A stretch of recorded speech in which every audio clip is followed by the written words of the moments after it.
Hello everyone, welcome to my channel explore new with Shraddha. आप सभी को गणेश चतुर्थी की हार्दिक शुभकामनाएं। अभी गणेश चतुर्थी का त्यौहार चल रहा है जो भाद्रपद माह के शुक्ल पक्ष में चतुर्थी को मनाया जाता है।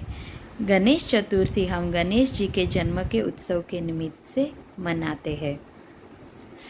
आनंद चौदस के दिन को हम गणेश जी का विसर्जन करते हैं और कहते हैं अगले साल फिर आना। तो गणेश जी एक बार जब वेद व्यास जी द्वारा वो महाभारत का लेखन कर रहे थे तो उन्होंने एक समय 10 दिनों तक बिना खाए पिए और हिले सतत लिखा था और तभी उनके शरीर पर धूल और मिट्टी जमा हो गई थी। फिर जब उन्होंने वो एक लेखन पूरा किया तो उन्होंने देखा तो फिर वो सरस्वती नदी में जाके स्नान किए थे। तो उसके लिए हम 10वें दिन पे उनका विसर्जन करते हैं। और इसके पीछे एक और भी कथा है कि एक बार गणेश जी उनके भाई कार्तिकेय के वहाँ पे रहने गए थे और वहाँ पे उन्होंने सभी का मन मोह लिया था। और फिर जब जाने रहे थे तब सब ने भावुक होके उनको कहा था कि आप अगले साल फिर आना। इसलिए हम हर बार गणेश जी का विसर्जन करके उनको फिर से आने का न्योता देते हैं। ये तो हो गई गणेश चतुर्थी की बातें। अब हम गणेश जी के बारे में, उनके अंग हमें क्या सीख देते हैं वो जानेंगे।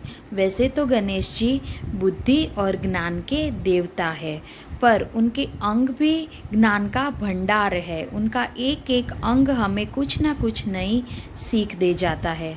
तो गणपति जी का बड़ा और चौड़ा सिर हमें नेतृत्व की विशेषता, नेतृत्व की सीख देता है। गणपति जी बहुत अच्छा नेतृत्व करते थे और उनका बड़ा सिर हमें बड़े विचार रखने की भी सलाह देता है।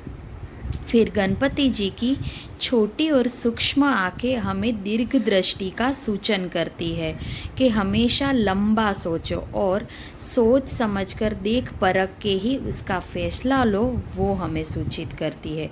और कोई भी छोटी सी छोटी चीज़ भी छूट ना जाए उसका भी ध्यान रखो, वो भी हमें गणेश जी की ये सूक्ष्म आंखें कहती है। गणेश जी के कान जो बहुत बड़े हैं उसे सूप कर्ण भी कहा जाता है, क्योंकि वो सूप जैसे है। सूप का काम क्या रहता है कि जब हम अनाज सूप में डालते हैं तो अच्छी अच्छी चीज़ें सूप रखता है और कंकड़ बाहर फेंक देता है। वैसे ही गणेश जी के सूप हमें गणेश जी के कर्ण हमें ये सलाह देता है कि आप अच्छा बुरा सब सुनो पर अंदर सिर्फ अच्छा निकालो, अच्छा ही रखो और बाहर खराब चीज़ें आप बाहर कर दो। और दूसरा ये भी कहता है कि आप सबकी बातें सुनो पर बुद्धि के योग्य जो योग्य है वही बात आप समझो और अंदर रखो। तो ये हमें गणेश जी के कर्ण कहते हैं।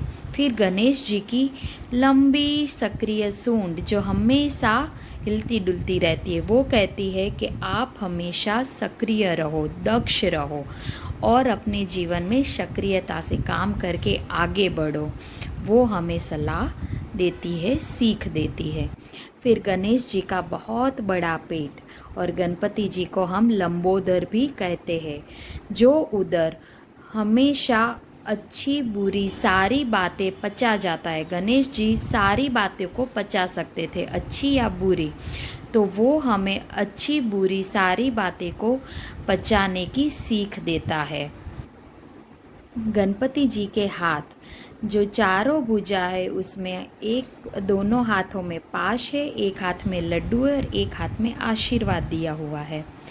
तो वो हमें कहता है कि जो दुष्ट रहेगा वो उनको गणपति जी पाश से सजा देंगे और जो अच्छा काम भगवान का काम करेगा उससे भगवान प्रसाद देते हैं और उसका आशीर्वाद देते हैं। फिर गणपति जी के सूंड में 2 दंत है, एक दंत पूरा है और एक दंत खंडित है। जो पूरा दंत है वो श्रद्धा का प्रतीक है और जो खंडित दंत है वो बुद्धि का प्रतीक है।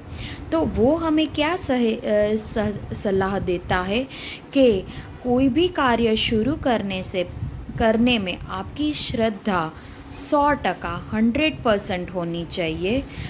अगर बुद्धि थोड़ी कम ज़्यादा होगी तो चलेगा, पर श्रद्धा हमेशा 100% रहनी चाहिए, तो ही आप उस कार्य में सफल रहेंगे। और हमें पता है कि हम कोई भी शुभ कार्य की शुरुआत गणपति पूजन से ही करते हैं, क्योंकि वह वरदान उनको शिव जी ने दिया है कि तेरी सर्वप्रथम पूजा होगी कोई भी शुभ कार्य करने से पहले। तो आपने देखा दोस्तों, गणपति जी के एक एक अंग हमें कितनी अच्छी सलाह देता है, एक एक बातें हमें अपने जीवन में उनकी उतारनी चाहिए, तो ही हमने अच्छे से गणेश चतुर्थी का महत्व समझा है और ये बातों को हम 10वें दिन तक समझते रहे और अंदर मनोमंथन करते रहे और अपने जीवन में उतारे। तो आपको मेरा ये वीडियो गणेश जी के ऊपर कैसा लगा है वो मुझे कमेंट में बताएं। मेरे वीडियो को लाइक करें, शेयर करें और मेरे चैनल को सब्सक्राइब कर दें। Thank you.